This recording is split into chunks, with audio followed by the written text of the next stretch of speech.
Cahaya anak-anak. Kopi dia main. Main. Iya, Kakak. Main nih. Samain kanopi. Samain kanopi, Cen. Ayo ke belakang dulu. Ayo, ke belakang dulu. Main. Mari, kos. Sudah pasang deh. Udah. Ke belakang. Ayo sini. Udah main sini, Ayo. Wow, pinjam tidak apa pasang. Ayo. Semua udah makan belum? Oh iya.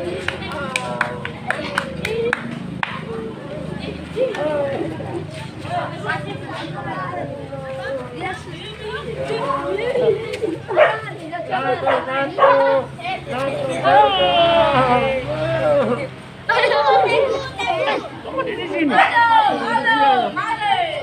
Halo. Anak-anak hebat.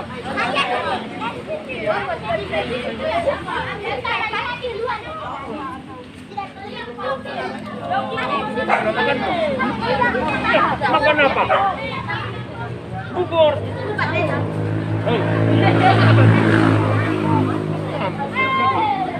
Coba berapa tangan? Kenapa? Udah.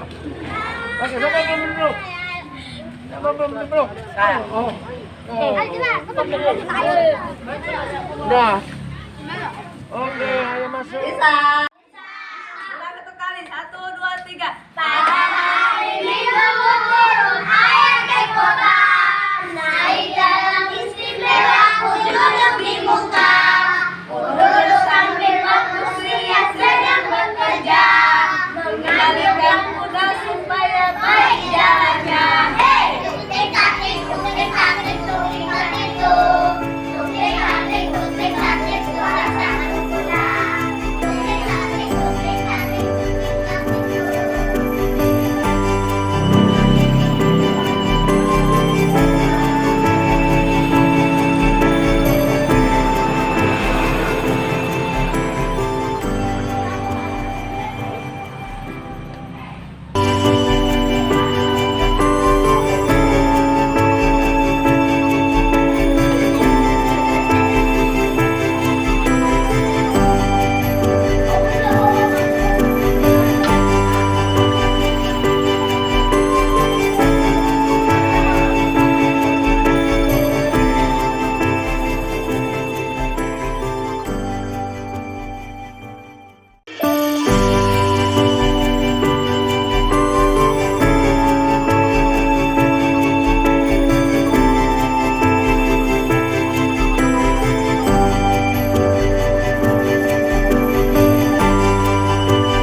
Nyanyi lagu itu toh? Alat hadir bagi kita.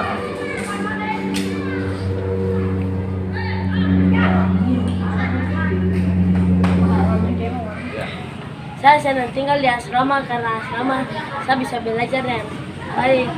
Kalau di kampung ini saya tidak bisa sekolah yang baik. Masa depannya kalau saya tinggal di asrama bisa dapat dokter, tentara dan lain-lainnya. Saya tinggal di asrama juga. Saya senang karena bisa makan yang cukup, belajar, menjaga kebersihan, ibadah dan lain-lainnya. Saya menjadi guru besar. tinggal asrama di sini tuh bagus-bagus.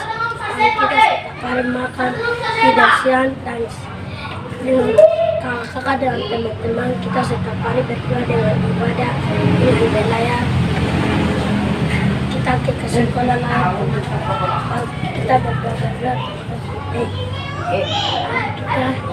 kita sama-sama tinggal di asrama juga. Sama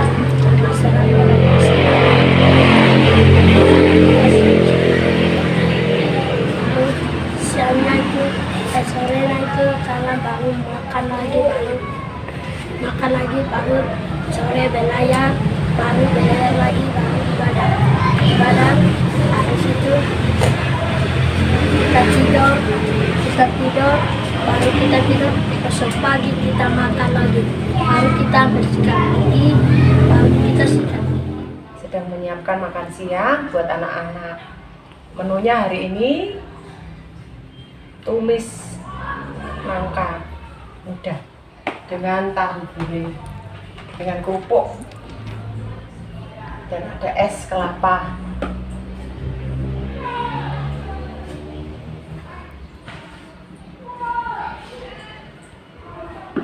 Kaget makanya anak-anak banyak. Ini ukuran orang dewasa.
Sekarang saya ada di salah satu asrama dari Yayasan Pesat yang kami kelola di Papua dan Papua Barat. Asrama ini namanya Asrama Gilgal, dikhususkan untuk anak-anak TK sampai SD. Nah, kalau mereka SMP, mereka bisa pindah ke asrama kami yang lain. Nah, ada banyak orang yang bertanya, mengapa sejak kecil usia dini ini diasramakan? Izinkan saya mengatakan fakta ini dan saya harus minta maaf. Kiranya tidak ada yang salah mengerti. Saudara, sebagian besar masyarakat Papua itu masih tinggal di pedalaman. Jadi di Papua ini dibagi dua. Satu yang di gunung, daerah pedalaman, satu yang di pantai. Nah, kami ada di pantai sekarang. Di belakang kami kira-kira cuma 80 meter, 1 meter sudah pantai. Nah, orang tua mereka, ini sistem atau struktur keluarga dan rumah itu beda dengan kebanyakan kita.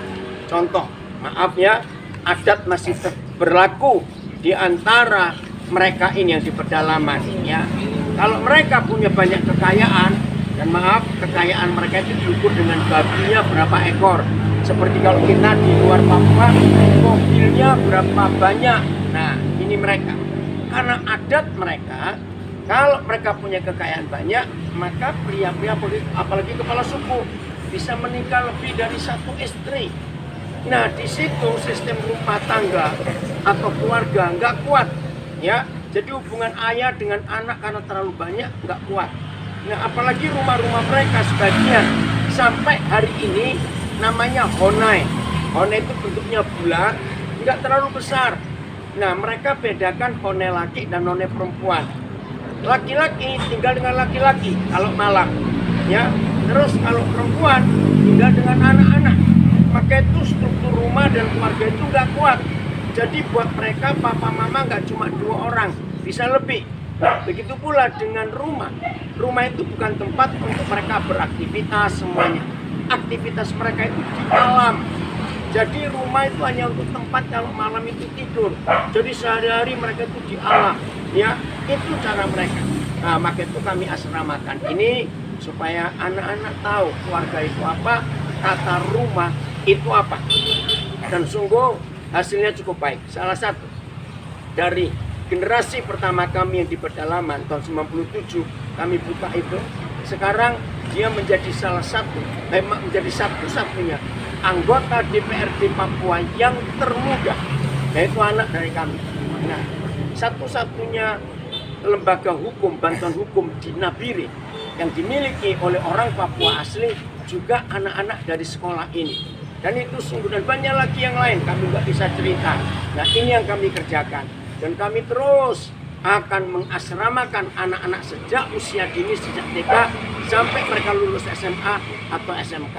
Jadi ini yang kami buat untuk Papua ini, sehingga kita bisa menghasilkan generasi yang luar biasa dan bisa membangun, bisa memimpin, bisa mengelola di tanahnya sendiri. Ini yang kita perjuangkan bersama-sama. Yayasan Pesat sebetulnya punya keinginan yang besar, bukan cuma sekedar menampung beberapa di antara mereka. Kami punya keinginan untuk bisa menampung, ya jumlahnya bisa ratusan untuk anak-anak. Tetapi menyadari fakta bahwa bangunan yang kami miliki itu sangat terbatas, tidak memungkinkan mereka untuk kami bisa tampung dengan jumlah yang ratusan, maka kami belum berani untuk terima mereka. Jadi sementara ini kami hanya bisa menampung di asrama Gilgal ini hanya sekitar 50-an orang. Untuk sementara ini bahkan jumlahnya semakin berkurang. Jadi kami hanya terima sekitar 39 anak. Karena anak-anak semakin besar, jadi sebetulnya kalau kita menampung orang atau menampung anak-anak harus ada space yang lebih besar, tempat mereka bermain, tempat mereka ya belajar dan sebagainya. Itulah sebabnya kami punya rancangan atau kami punya rencana yang terbaik adalah membuat tempat yang baru untuk mereka. Paling tidak tempat yang jauh lebih besar untuk mereka. Tujuannya adalah Yang pertama, supaya kami bisa mewujudkan rencana kami menampung anak-anak dalam jumlah yang jauh lebih banyak. Alasannya karena ada begitu banyak anak-anak Papua yang memang perlu ditolong. Tapi sekali lagi kami sangat terbatas. Yang kedua, dengan space yang luas, saya pikir itu bisa sangat mengurangi stres anak-anak. Mereka bisa bermain dengan baik, mereka bisa belajar, mereka ya layaknya anak-anak perlu space yang luas. Itulah yang kami ingin hadirkan. Dan yang ketiga, dengan tempat yang lebih besar, itu sangat memungkinkan bagi mereka bukan cuma mereka bisa tetapi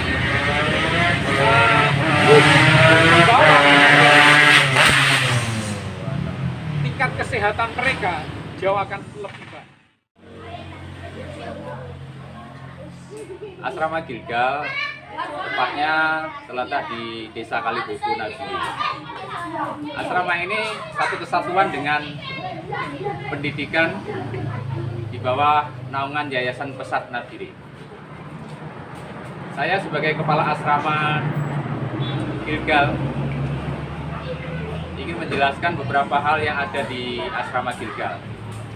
Untuk diketahui, asrama Gilgal terdiri dari beberapa anak-anak, khususnya untuk anak-anak TK sampai anak-anak kelas 6. Jadi diperkirakan usia 5, 6 sampai 12 tahun. Untuk sementara ini kapasitas asrama Gilgal 39. Memang sempat kita itu menampung anak-anak sampai 50 lebih. Mengingat situasi dan kondisi fasilitas yang dimiliki oleh asrama, maka kami coba untuk mengurangi karena kondisi dari fasilitas yang ada. Salah satunya anak-anak kami, anak-anak perempuan kami ada 14, anak laki-laki kami ada 25. Jadi totalnya sekarang ini 39. Mereka dididik, diajar, didampingi. Ada kegiatan-kegiatan yang harus rutin mereka kerjakan. Mulai pagi, tepatnya setengah 6 bangun pagi, mereka doa sampai jam 6. Lanjut mereka kerja bakti, persiapan mandi. Karena harusnya ini mereka belajar di sekolah. Tapi karena kondisi COVID, mereka tidak belajar. Akhirnya pembelajaran dilaksanakan di asrama. Dimulai dari pukul 8 sampai 10. Kemudian setelah itu mereka istirahat, bermain, siang, makan siang, istirahat, sore lagi dilanjutkan mereka bermain, dan seterusnya, ya kurang lebihnya seperti itu. Lanjut mereka belajar jam setengah 7 sampai setengah 8. Sampai setengah 9 mereka ibadah, sampai jam 9, setengah 10 baru mereka istirahat malam. Di asrama Gilgal ada 2 tempat untuk anak-anak istirahat. Nanti bisa ditunjukkan di videonya. Jadi ada asrama putri, ada asrama perempuan. Maksudnya untuk tempat tidurnya mereka terpisah. Sementara ini anak-anak yang putra tidak mempergunakan tempat tidur, mengingat karena memang tempatnya terbatas. Oleh sebab itu kami sangat mengharapkan ada berkelanjutan pembangunan untuk asrama Gilgal ini, karena memang asrama ini sebetulnya masih setengah jadi. Lebih dari itu juga mengingat sempitnya asrama Gilgal, kita tahu anak-anak kecil kan sukanya bermain, butuh lahan bermain. Anak-anak kami itu kurang sekali. Lebih-lebih mereka kalau pengen main sepak bola, mereka kebingungan mau main di mana.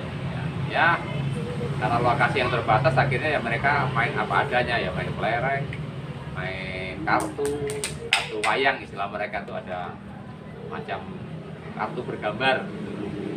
Terus ada mainan-mainan yang lain lagi. Saya berharap ada dukungan lebih lagi untuk pengembangan pelayanan ini, untuk kemajuan anak-anak kita, sehingga dengan demikian semakin baiknya fasilitas yang ada, semakin banyak pula anak-anak yang bisa kita tampung dari anak-anak, khususnya putra daerah anak-anak Papua. Sebagaimana harapan kita semua, termasuk yayasan, tujuan dari yayasan ini ada membangun manusia seutuhnya, terutama anak-anak Papua. Harapan seperti itulah yang kita harapkan dari adanya asrama, pendidikan berpola asrama, terutama yang ada di asrama Gilgal.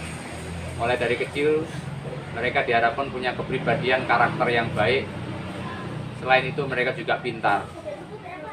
Harapan besar kami pula, mereka akan menjadi pemimpin-pemimpin berikutnya bagi Papua, juga bagi Indonesia.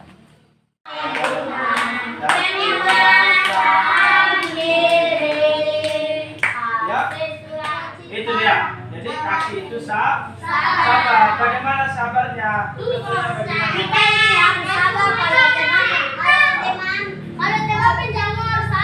Harus sabar. Kalau ada yang marah, harus sabar. Oke, siapa yang hari ini kalau temannya marah, temannya pukul dia sabar? Saya tidak sabar. Saya tidak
malam semua.